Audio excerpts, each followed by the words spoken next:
Good morning po, Attorney. Sir, Sir Ted, DJ Chacha, magandang umaga po. And happy Easter, Attorney. Salamat po sa inyo pong panahon. Happy Easter, sir. Apo, sige po. Unahin ko lang po itong aircon issues. So far ho naman, kumusta po ang naging tugon ng inyong pamunuan dito po sa mga usapin po ng sobrang init sa ating mga paliparan? Yes, sir. Address ko lang, sir, no? Yung pong nangyari nung Wednesday, ito ay dulot sa isang nag-trip po ang ating circuit breaker. Kung kaya po nag-kick in po ang ating generator sets.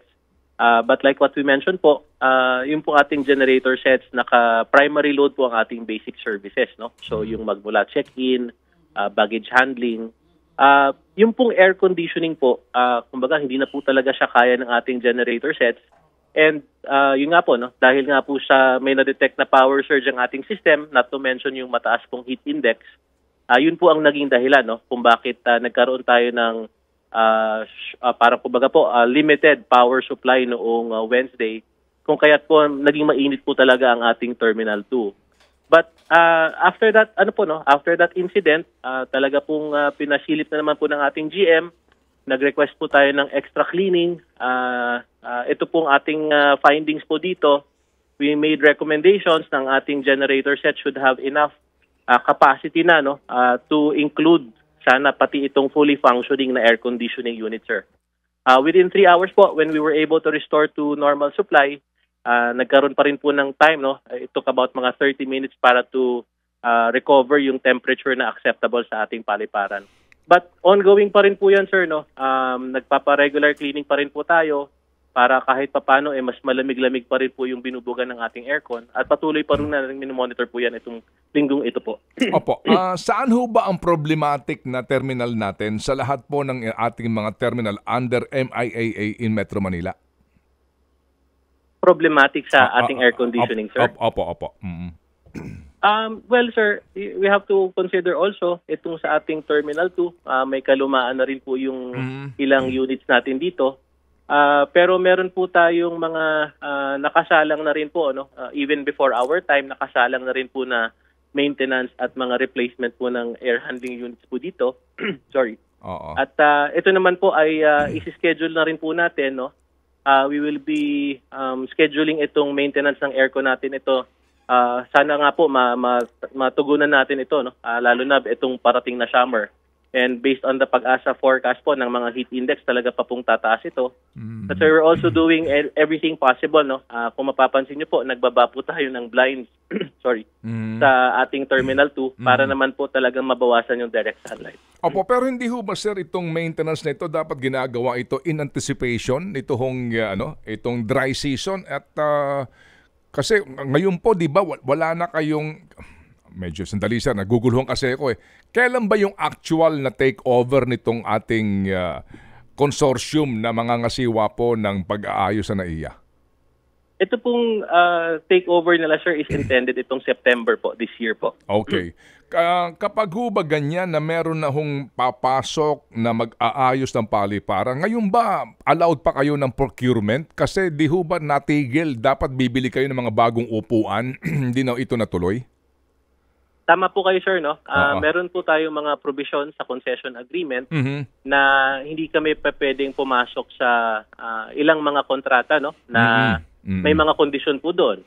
We cannot extend or renew existing project agreements or we cannot enter into new ones that will go beyond 180 days, no?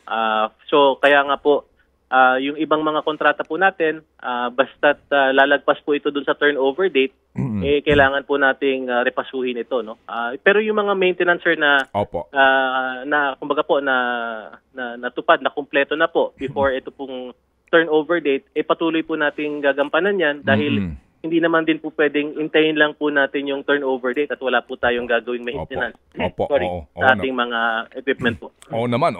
Kaya nga po gusto ko muna ilatag ito para hindi humagulo yung ating usapan. So kapag nag-take over na ang San Miguel Consortium, yung total management ho ba ng NAIA, pati na maintenance ng aircon na ganyan, ng kalinisan, etc., sa kanila na po yun? Tama po kayo, sir. Yes po. Yan po yung epekto ng turnover po. Okay. And habang wala pa yung September na iyon, ito pong usapin po ng pag-aayos ng ating cooling system dyan, nasa sa inyo pa. Kailan ba nag-take over itong bagong GM po ng MIAA? Kasi nga, hindi ho ba dapat napaghahandaan ito?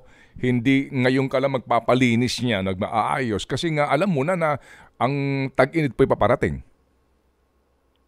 CGM po ay nag-take over ng December 27 po of last year lang. Ito naman pong ating ginagawang maintenance at cleaning, sir. Ongoing pa rin po yan. No? Okay. Ito lang pong, ito nga po, itong after nitong Wednesday na incident, dagdag lang po ito. Dagdag lang po itong request ng cleaning sa ating service provider para po talagang kumbaga po, mas maganda po yung buga pa po nung ating air conditioning unit. So in the event of mga ganitong fluctuation, meron pa pong remnants ng kalamigan, no, para hindi po agad-agad bababa yung ating temperatura. Sige, may tanong ko muna, Cha. Sige. Yes, Attorney Chris, may binabanggit ka kanina tungkol dun sa generators ninyo, no, na ang kaya lamang nga pong i-activate o paganahin ay yung check-in counters, baggage, hindi kasama yung air condition. Pero sinasabi niyo po kanina na plano nyong, paano, magpapalit po ba kayo? I-update natin yung mga generators natin para pagka nagkaroon ulit ng ganitong eksena, pati po yung aircon kasama sa gagana. Sige ma'am. Yun pong patungkol dyan ma'am. Number one po, meron pa po tayong existing na project, no? Ang tawag po nila dito yung pong pagkakaroon ng redundancy ng ating power supply. Sorry. This has been approved even before pa po, no? So this is something that we will have to expedite para po magkaroon pa po tayo ng sources of power. Patungkol naman po sa procurement, kaya po natin sinasabing recommendation po ito. Sa amin pong posisyon ngayon at base na rin po sa nabanggit po kanina ni Sir Ted, no, na meron po tayong mga restrictions sa concession agreement, kailangan po natin itong upuan. Kailangan po natin itong i-highlight sa ating diskusyon with the winning concessionaire na ito kailangan i-prioritize because ito nga po yung kailangan nating saklawan, no, yung convenience issue. Dahil after po nung incident na to, kumbaga po, we establish that baseline na yung basic operations to ensure na wala pong maka-cancel na flight at wala pong madedelay na flight, na-cover na po yun. So, kailangan po pagtuunan na ng pansin, yung pong convenience issue, gaya po niyan, sana po masaklawan na rin po ng generator capacity ang ating pong mga air conditioning units. Pasensya na po. Opo. We understand po kasi itong panahon talaga ngayon, panay ang natin, no? Attorney, yung pong kontratista, itong consortium na ito, anong mga terminal po ang kanila pong aayusin? Ang consortium po ay magte-take over po ng lahat po ng terminals sa NAIA po. So terminals 1 to 4 po ito. Okay, 1 to 4. And then kapag po nag-take over na sila, ano na ho ang papel ng MIAA? Ang MIA po will remain as regulator po, no? So dun po sa concession agreement, meron po tayong mga key performance indicators. Ito naman po ang magiging basihan, no, kung ang ating concessionaire ay mabibigyan pa po ng additional na 10-year extension ng kanilang concession agreement. So on the 8th year po, we will evaluate their targets kung na-meet po nila ito. And if they were able to meet it, they will be extended for another 10 years po. Okay. Ngayon, sa kanila pong pag-take over, ano po ba ang ating dapat na asahan? Anong uunahin nila based on their presentation? Actually, sir, yung pong presentation, yung pong formal presentation, to my understanding, it will be done today, no? But yung pong mga initial po nilang mga nabanggit na rin po ni Mr. Ang sa kanyang speech po, no? After po nung signing, tututukan po talaga nila una yung air conditioning, at pangalawa po, pati na rin po yung ating cleaning po ng ating services, ng ating facilities. Yung pong may nabanggit na rin po sila, no, that they're intending to put up a new terminal doon po sa lokasyon po doon sa may Philippine Village. Okay. And may nabanggit na rin po siya na direct entry point, no, from Skyway papunta po diretso sa ating mga sa terminals po natin. Okay, sige. So magtatayo ng bagong terminal building dito ho sa Philippine Village area. to my understanding, sir, na-announce naman po ni Mr. Ang yan. Okay. Opo. But siguro po, in the next coming days po, Sige. they can make the plans more public po. Opo, sige po. Kasi nga po kami ho, no, tayo ho na mga ano ho dito, no, na mga mamamayan, nag-o-observe ka paano kaya ito, no? Paano ang magiging transition dito at kung magkakaroon ng gawaan, ano ho ang epekto ho sa serbisyo nga po ng NAIA sa mga pasahero po. So sir, dito po sa usapin ng seguridad, who will handle it? Yung atin pong yung ating pong airport police, it's carved out po from the concession, no? So it will be retained po sa MIA. So ito pong patungkol sa ating airport police, mare-retain po ng authority po yung power na po yun. Okay, opo. Sige. So, meantime, sir, sa ngayon, bago mag-Setyembre, ano pong aming aasahan sa inyo maliban po dito sa cooling system na kaninyo, obligado kayong ayusin yan? Yun ho bang mga escalator ho, for example, sa NAIA Terminal 3, kapag dumating ka, yung kaisa-isang escalator, sira pa. Nito hong nagdaan lamang po na weekend. Tama po kayo, sir, no? In fact, nandito po ako ngayon para tingnan nga po yung escalator na yan. Unfortunately nga po, magkabila ang side po, no, ng ating Terminal 3. Yun pong escalator ay may defect, no? So kinukumpuni po siya over the weekend. Andito po ako ngayon para i-check po kung gumagana na po ito. Oo nga po yun ang hindi ko maintindihan. Matagal nang sira yan. Attorney Chris. Kumbaga gagana tapos masisira ulit. Hindi lang last Saturday, actually matagal na pong nirereklamo yan. Isang piraso lang siya. Yung magkabilaan nga po. Maging yung elevator may mga times na hindi rin po gumagana dyan sa Terminal 3. Ano pong paliwanag doon? Yung pong halimbawa po itong ating mga escalator, ang nagiging kadalasan pong problema po natin, kahit po gusto po nating kumpunin po, no, yung pong pyesa. So medyo may katagalan din pong minsan yung orderin po nating pyesa. Yun din po ang nagiging dahilan kung bakit tumatagal din po ang repairs po ng ating escalators. But kung ano naman po ang pwede nating gawin, kasama po ang ating engineering, kung magagawan po natin ng paraan, yun naman po ay sinisilip din nila kung meron pong kailangang pwedeng kuning parte sa ibang unit, ginagawan po natin ito ng paraan. Lahat naman po na pwede natin gawan ng solusyon. Ginagawan po natin ng solusyon. It's just that sometimes meron pong major part na kailangan orderin at natatagalan po yung pagdating po ng piyesang ito.